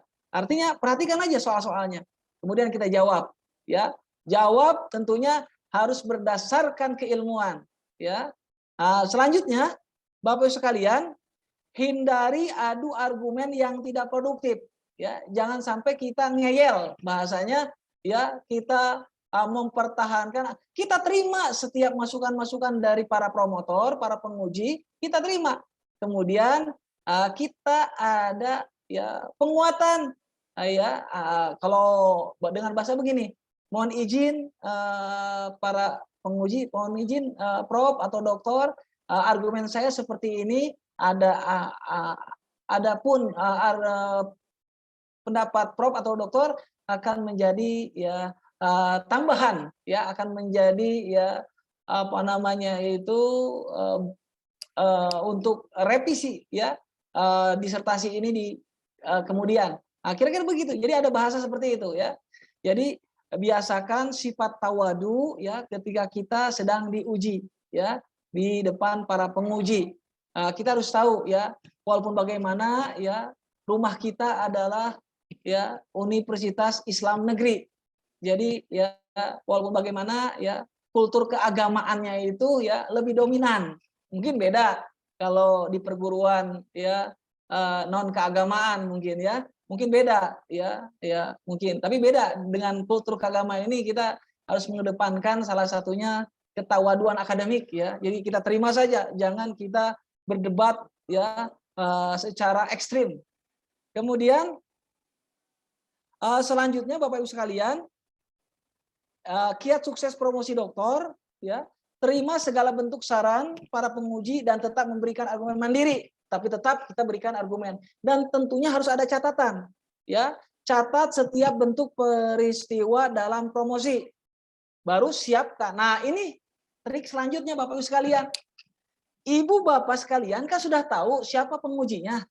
Nah, ketika sidang tertutup atau ketika promosi doktor, malamnya Ibu sudah menyiapkan ya lembar tanda tangan ya.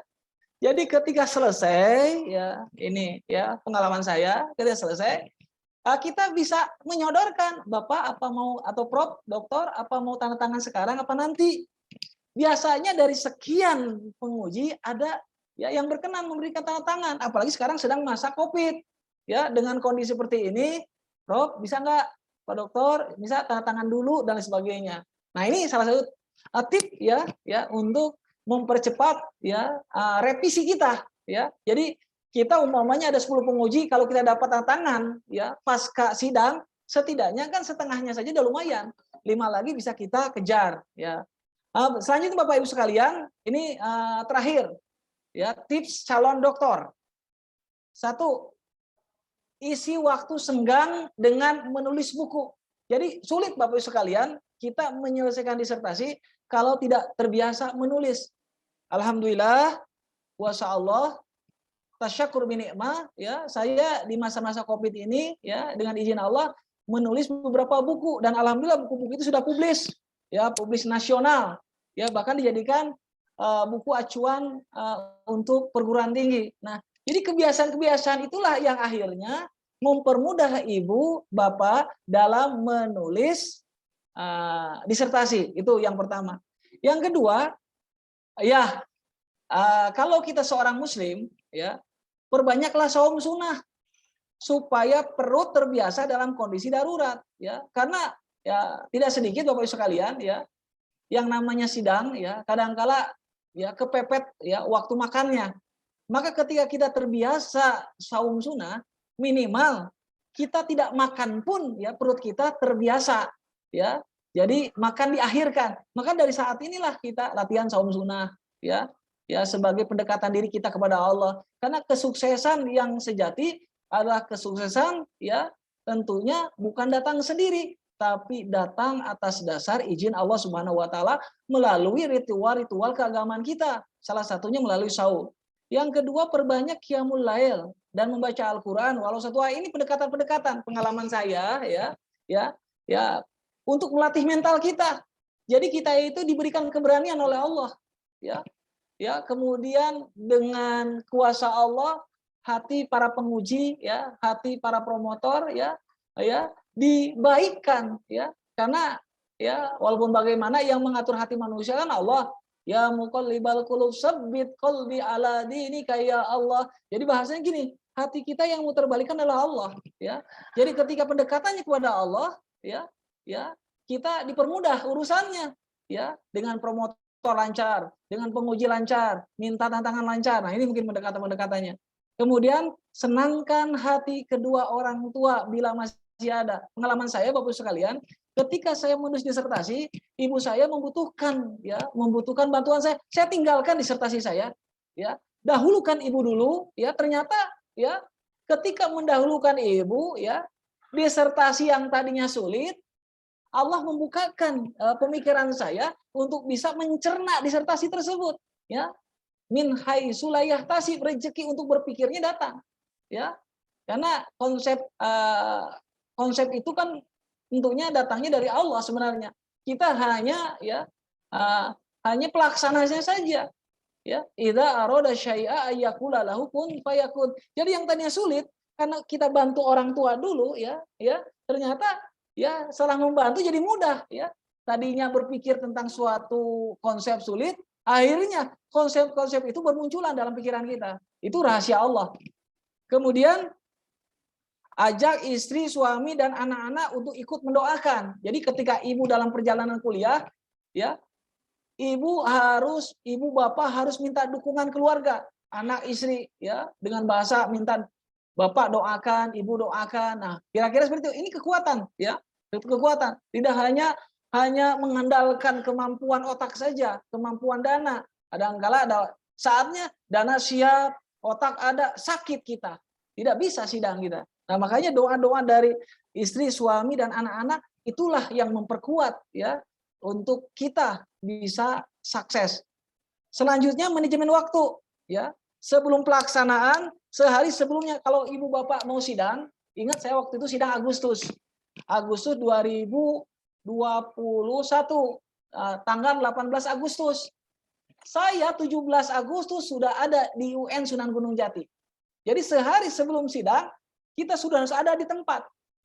Dan saya itikaf di musholanya, itikaf di mushola Pasca, supaya tidak jauh dari kampus. Kalau ibu-ibu mungkin bisa cari penginapan yang dekat, dan lain sebagainya. Jadi jangan dibiasakan kita mendadak, Satu hari kita lihat tempatnya dulu, kita lihat kabel-kabelnya, harus kita lihat saluran-saluran yang akan dipakein fokusnya. Jadi nanti kita ini sudah siap, jangan sampai riweh. Kalau orang Sunda bilang tuh riweh, pas hari H-nya kabel tidak tahu, tempat copnya tidak paham, saluran-salurannya tidak mengetahui. Jadi jauh-jauh hari kita sudah paham, pelajari satu hari sebelum hari H-nya. Kemudian kita harus standby di tempat. Selanjutnya backup data. Jadi disertasi kita tidak cukup ada di laptop, harus ada di memori eksternal, harus ada di flash disk, harus ada di HP. Jadi ketika hilang data kita di laptop, ada cadangan, Nah, ini backup data. Dan yang terakhir, segera publikasikan bila sudah selesai segala sesuatunya. Ibu bapak sekalian, kalau sudah disertasi kita ditandatangani, maka segeralah untuk dijilid, udah dijilid, secepatnya diupload ke perpustakaan supaya bisa daftar wisuda. Jangan dinanti-nanti. Kebanyakan para dokter setelah sidang promosi sudah ditinggalkan. Akhirnya ijazah tidak kesampaian dapat, karena proses ijazah sekarang juga masa tunggu, karena ada nomor nasionalnya, jadi tidak hari itu lulus langsung ijazah keluar, tidak. Makanya harus diproses dari sekarang. Nah, itu kira-kira Bapak Ibu sekalian tip untuk para calon dokter. Mudah-mudahan pengalaman pribadi ini dapat memprovokasi sekaligus memprovokasi dalam kebaikan, dalam rangka kita saling mensukseskan satu sama lainnya, wa tawasau bil haq, juga kita saling mendoakan, saling mendorong untuk lebih maju lagi. Baik Bapak Ibu sekalian, mungkin itu yang bisa saya sampaikan. Ada benar dari Allah, bila salah semoga Allah memaafkan kita semua dan semoga kita sukses dunia dan akhirat. Astagfirullah. Baik Bapak Ibu sekalian, sebelum kita akhiri kita lanjutkan dengan sesi tanya jawab. Mungkin ada pengalaman yang lain bisa kita sharing. Silakan Bapak Ibu sekalian. Silakan. Kita sharing Bapak Ibu sekalian, silakan. Silakan. Izin bertanya Pak Dokter. Kita sharing. Iya, silakan Pak.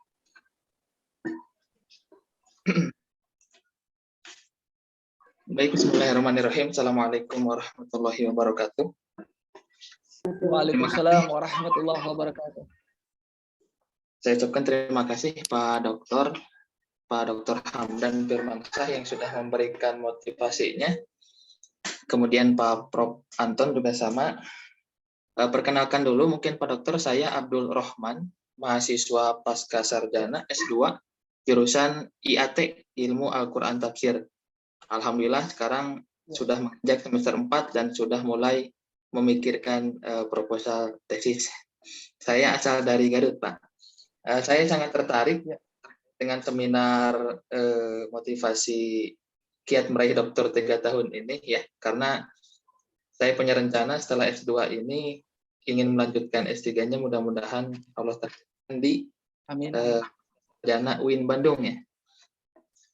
Ada beberapa pertanyaan yang sempat tadi terlintas dalam benak saya, mungkin Pak Dokter izin bertanya. Yang pertama terkait dengan penulisan disertasi di semester 1-2 itu kan sudah harus ada bab 1 supaya 3 tahunnya itu bisa diraih dengan baik.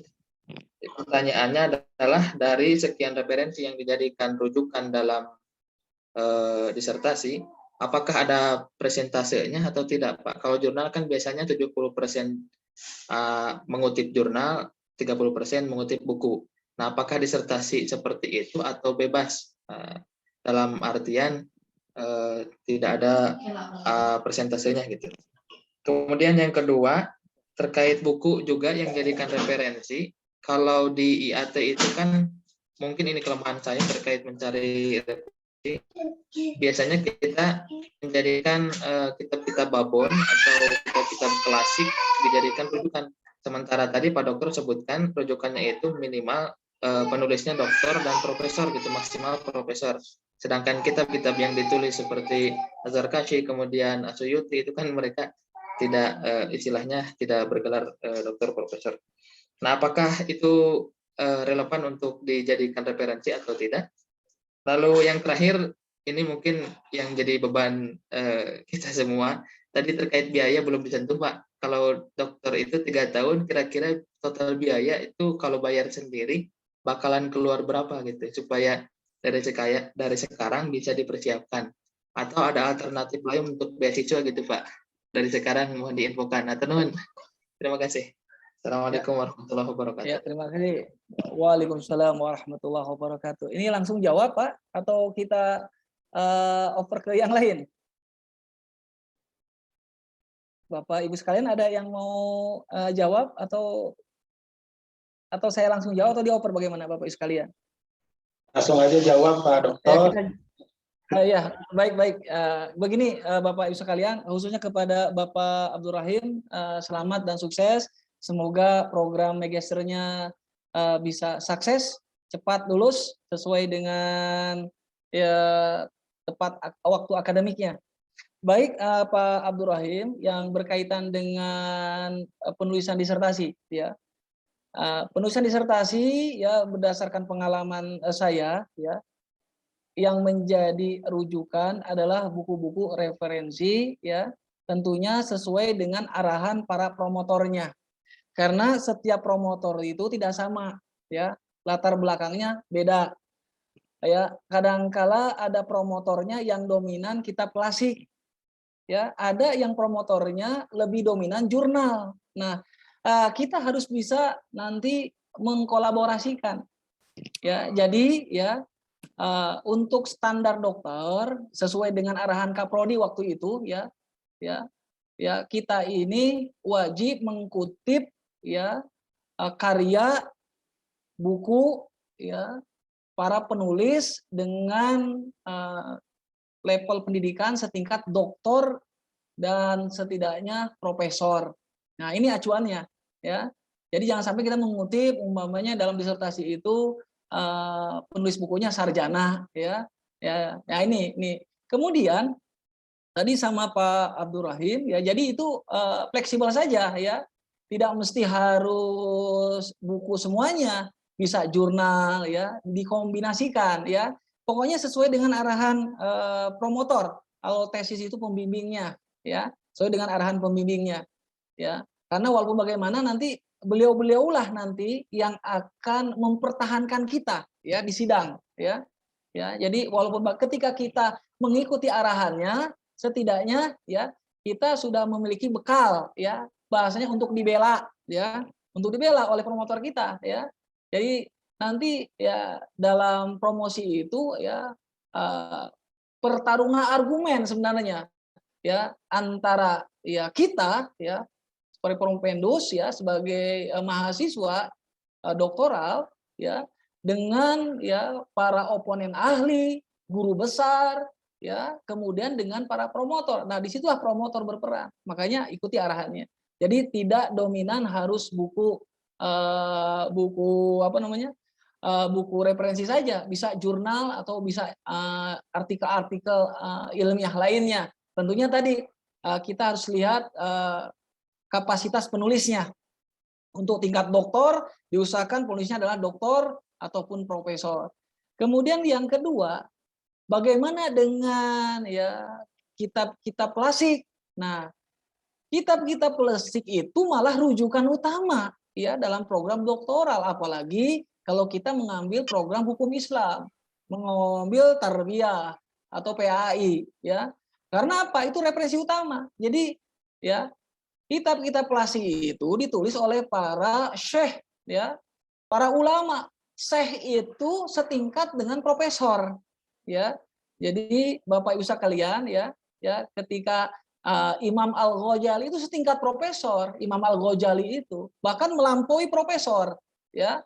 Ibnu Taimiyah ya, kemudian Ibnu Rus ya, Ibnu Qayyim Al-Jauzi itu profesor-profesor ya. Jadi ketika ulama-ulama itu memiliki ya gelar syekh, imam, itu adalah tingkat-tingkat ya keilmuan yang tentunya bisa disepadankan dengan profesor, bahkan mungkin lebih ya, karena telah memberikan ya karya-karya yang monumental dalam khasanah keilmuan ya. Jadi Pak Abdul Rahim tadi ya, jadi kita tidak usah bingung ya, kitab-kitab klasik itu malah rujukan utama kita. Jadi jangan kita terpaut oleh istilah profesor doktor, syekh itu juga sama sebenarnya ya. Karena waktu itu kan pada zaman dahulu mungkin belum ada penggunaan kata profesor ya. Kemudian yang ketiga masalah biaya. Nah, saya sedikit open ya gambaran. Jadi yang harus disiapkan oleh calon doktor, khususnya mereka yang mau daftar di UN Sunan Gunung Jati, pertama pendaftaran Rp500.000 ya. Kemudian setelah lulus pendaftaran nanti ikut prapaskah, kemudian bayar jas almater ya, biayanya tidak kurang dari 500.000 ya. Kemudian kalau sudah masuk bayar semester 1 ya. Waktu itu saya kuliah per semester 5 juta rupiah ya, 5 juta rupiah. Jadi kalau 6 semester jadi 30 juta rupiah ya. Kemudian nanti sidang sidang progres disiapkan, waktu itu saya bayar 5 juta rupiah. Kemudian sidang komprehensif juga tidak jauh, sekitar 5 jutaan. Kemudian lanjut lagi ke sidang tertutup ya, belasan juta. Kemudian sidang terbuka belasan juta ya. Kira-kira seperti itulah ya garis besar biayanya ya. Biayanya ya. Ya akan menjadi mahal kalau kuliahnya tertunda-tunda. Sesuai dengan apa yang disampaikan oleh Prof. Anton, argo kuliah akan berjalan apalagi sampai semester 14. Kan sayang ya, biaya bisa dialokasikan untuk keperluan keluarga dan kepentingan yang lainnya. Mungkin itu saja Pak Abdul Rahim ya. Pak Abdul Rahman, mohon maaf. Ya, itu saja Pak Abdul Rahman. Ya, kira-kira ya bisa ditangkap Pak Abdul Rahman ya. Alhamdulillah, terima kasih Pak Dr. Hamdan atas jawabannya. Ya, mudah.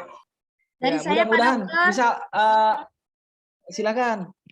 Assalamualaikum warahmatullahi wabarakatuh. Punten op kamera Pak Dokter. Waalaikumsalam warahmatullahi wabarakatuh. Ya, silakan Bu. Saya mau tanya, kebetulan kemarin saya dengar dari teman-teman. Ibu siapa ini, Ibu? Oh, Eti Jumiati, Prof. Pak Dokter. Ya. Dari Syariah.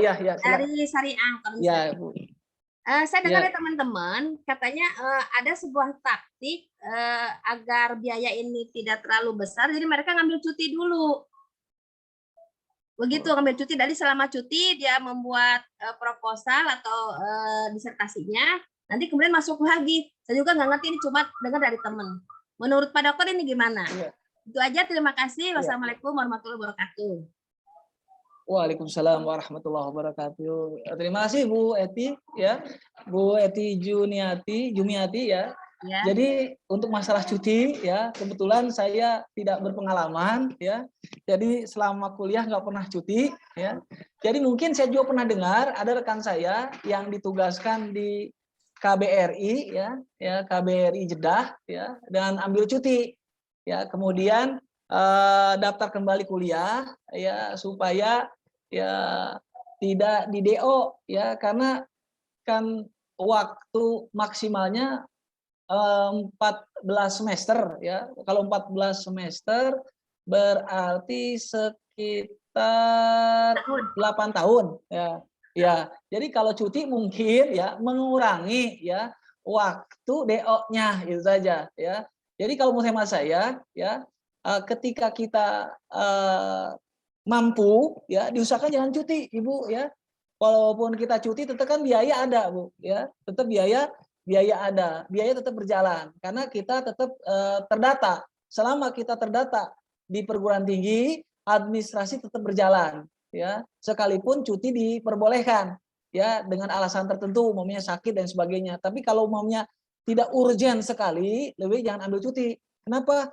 Karena kan khawatir ya biayanya ya terus berjalan ya, kecuali tadi kata Prof Anton ya, kalau punya banyak rezeki silahkan itu Ibu ya. Mungkin itu Bu. Ya, terima kasih Pak Dokter. Ya sama-sama. Silakan Bapak Ibu yang lainnya. Silakan. Mungkin ada yang lain silakan. Kita sampai jam 11 masih ada waktu. Ya, silakan Pak. Terima kasih Pak Dr. Hamdan. Assalamualaikum warahmatullahi wabarakatuh. Waalaikumsalam warahmatullahi Terima wabarakatuh. kasih atas penjelasan yang luar biasa ya tadi, motivasinya. Nah, permasalahannya begini. Saya Yana Maulana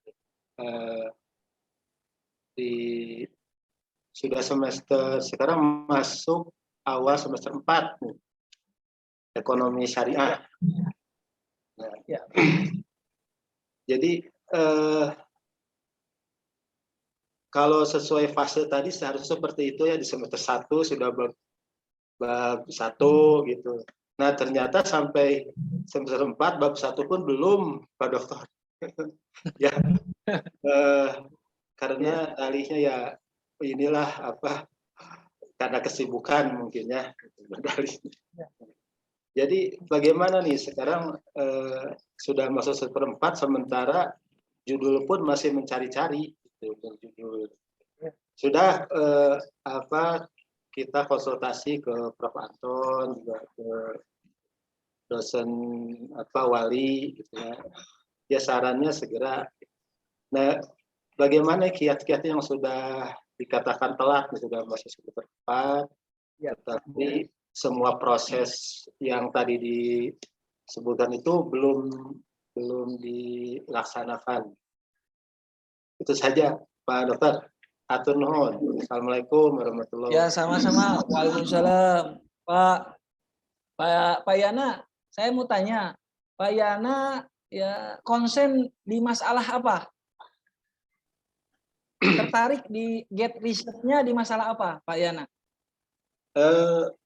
Kalau di tesis saya itu tentang zakat, gitu ya, tentang zakat.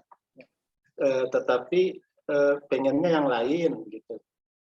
Pengennya yang lain, karena zakat ini sudah banyak yang meneliti, sudah banyak sekali, gitu ya, banyak bisa yang meneliti. Jadi, inginnya sih yang sekarang booming itu perumahan syariah, Pak Dokter. Nah, saya sudah konsultasi kepada developer syariah, gitu ya. Itu di dalam hal ininya yang agak sulit itu korespondensinya gitu. Untuk membuat angket gitu ya, kuesioner itu akan kesulitan karena masih sedikit katanya ininya konsumennya. Nah, jadi saya berpikir lagi, aduh apalagi nih, tadinya ideal seperti itu, kan sekarang lagi booming bahwa pemilik pemilikan rumah itu dengan konsep syariah, ya. Nah, bagaimana saya ingin meneliti seperti itu tadinya. Itu gambarannya. Baik, ya baik Pak Yana. Gini Pak Yana ya, kita harus meneliti sesuai dengan ketertarikan hati. Jangan sekali-kali kita meneliti sesuatu yang tidak membuat kita tertarik, nanti akan jadi beban. Ya, jadi bolehlah zakat, tetapi dibuat ya istilah berbeda. Dulu saya di S2 ya, saya menulis tesis ya, kalau kita pakai bahasa umum kan pendanaan ya, pengumpulan dana dan penyaluran dana ya, bank syariah, kan itu tidak menarik. Saya istilahkan dengan istilah ya temuan baru, contoh funding dan financing syariah, kan sesuatu yang unik tuh ya, membuat dosen penasaran gitu Pak ya. Padahal itu juga, jadi umumnya zakat ya. Nanti Pak Yana buat fiskal syariah ya, dalamnya zakat ya. Kalau umpamanya perumahan juga bisa Pak. Nanti Bapak buat umpamanya konsep IMBT ya, atau konsep murabahah, atau konsep apalah yang kira-kira bisa dihubungkan. Dan kalau bisa diusahakan jangan penelitian kuantitatif. Kenapa? Ya karena Pak Yana kan sudah di semester 4. Alternatif yang cepat adalah penelitian kualitatif, kajian pustaka. Tapi kalau umpamanya Pak Yana berangkat di semester 1, bisa saja. Tapi kalau berangkatnya sekarang untuk penelitian kuantitatif, ya penelitian lapangan, itu pasti memerlukan waktu lama. Ya, bahkan ada rekan saya, ya, yang S2-nya baru selesai. Padahal dulu S2-nya bareng-bareng tahun berapa gitu, Pak. Ya, jadi kira-kira kita harus pasang strategi, ya, pasang strategi dalam artian begini. Kalau umpamanya udah semester 4 mepet, ya, maka yang menjadi alternatif adalah penelitian kualitatif, kajian pustaka. Contoh tentang konsep zakat, ya, menurut apa? Ya, konsep zakat menurut hukum Islam dan hukum formal. Kan ada undang-undangnya, Pak. Ya, relevansinya untuk pembangunan nasional kan bisa, Pak, itu. Ya, jadi diusahakan Pak Yana, ketika melihat waktu ya, kalau Pak Yana ambil penelitian kuantitatif, maka ya kecenderungan waktu akan bertambah. Tapi kalau Pak Yana ambil kualitatif, bisa mengejar ya, minimal 1-2 semester ini selesai. Kira-kira begitu Pak Yana. Ini hanya pengalaman saya aja Pak. Ya, biar Pak Yana tidak terjebak oleh waktu, itu saja. Ya. Itu kira-kira Pak Yana. Ya. Ya, cuman begini. Silakan, ada yang lain? Ya, gimana Pak? Kalau ekonomi syariah kan diarahkannya ke, ya berbeda dengan HES gitu ya. Kalau ekonomi syariah itu ya, kuantitatif gitu, diarahkannya itu. Bagaimana itu? Nah, kalau diarahkan ke kuantitatif, Pak Yana pakai metode mixed research. Ya, saya ada bukunya Pak. Nanti silakan Bapak nanti browsing di Google Book ya, Google Book, nama saya ya Hamdan Firmansyah, nanti cari metode penelitian. Saya nulis kurang lebih alhamdulillah 3 buku ya tentang penelitian. Ya, buku tentang penelitian. Saya salah satunya di dalamnya menulis tentang mixed research. Ya, apa itu mixed research? Ya, perpaduan antara penelitian kualitatif dan kuantitatif. Jadi semi. Ya, artinya apa? Ya, jadi Bapak tidak usah turun ke lapangan terlalu ya jauh ya. Jadi Bapak melalui websitenya saja. Melalui websitenya saja ya. Dulu saya pernah membimbing yang pasca yang menulis tentang zakat ya. Dia tidak harus ke kota ya tujuannya. Saya sarankan melalui websitenya.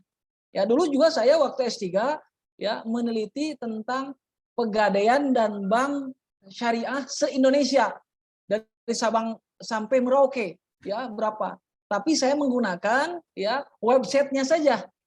Nah, itu alternatifnya Pak Yana. Ya, jadi menggunakan mixed ya, artinya Bapak tidak usah ke developer ya, tapi Bapak cari ya developer yang punya website. Nah, jadi Bapak cukup ya memonitoringnya melalui ya, digitalisasi internet. Gitu. Mudah Pak. Jadi biar Bapak tetap di rumah, apalagi kondisi Covid Pak ya. Kondisi Covid ya, kita memaksimalkan ya dengan apa namanya itu sumber daya yang ada. Ya. Itu saja Pak. Ada yang lain silakan Bapak Ibu sekalian. Izin Ya, Pak. bertanya Pak Dokter. Bertanya. Silakan Ibu, silakan. Ya. Mangga. Terima kasih Pak Dokter. Mohon maaf izin off cam. Ya. Perkenalkan saya Sumiati, mahasiswa S3 Hukum Ekonomi Syariah. Saya baru semester 1. Ada beberapa hal yang ingin dipertanyakan. Sebelumnya saya sangat mengapresiasi sekali penjelasan Bapak dan pengalaman Bapak yang luar biasa ya. Mudah-mudahan bisa saya contoh khususnya. Pertama, ya mohon maaf tadi saya agak terlambat masuk terkait dengan Scopus yang menjadi salah satu persyaratan untuk ujian sidang terbuka. Berapa lama masa berlakunya Scopus itu, apakah yang penting kita sudah pernah upload ya di Scopus atau kan ada waktu minimal sekian tahun. Kemudian relevansi materi ataupun konten yang kita jadikan penelitian di Scopus tersebut apakah harus relevan dengan judul disertasi yang kita ambil. Itu pertama. Kemudian yang kedua terkait dengan judul Pak. Tidak menutup kemungkinan judul yang akan kita teliti itu memiliki kesamaan dengan teman-teman yang lain, mungkin di semester yang sama atau yang sedang menyelesaikan proses disertasi.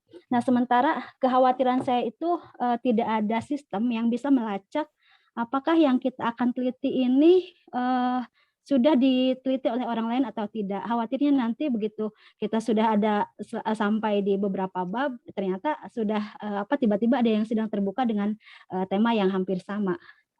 Itu mungkin 2 poin yang ingin saya pertanyakan. Terima kasih sebelumnya. Wassalamualaikum warahmatullahi wabarakatuh. Ya. Waalaikumsalam warahmatullahi wabarakatuh. Terima kasih ke Ibu Sumiati, sukses dan mudah-mudahan dokternya lancar. Begini Ibu, jadi poin yang pertama tentang Scopus. Jadi Scopus itu kenapa harus diproses dari sekarang? Karena ketika kita sudah publish, ya setidaknya kita punya modal 20%. Tenang. Kenapa? Itu salah satu syarat terberat, ya. Ya, syarat terberat untuk bisa daftar sidang promosi, ya. Jadi kalaupun tidak Scopus, ya minimal Sinta, ya Sinta 3 atau Sinta 2, ya. Jadi kalaupun tidak Scopus, Sinta 2, ya. Nah, karena itu syarat, ya. Jadi kalau kita sudah megang itu, ya, jadi diusahakan. Jadi umpama Ibu mau semester 1 sekarang nih, nah, Ibu mau berarti semester 1 kira-kira 3 tahun ke depan Ibu sidang promosi doktor.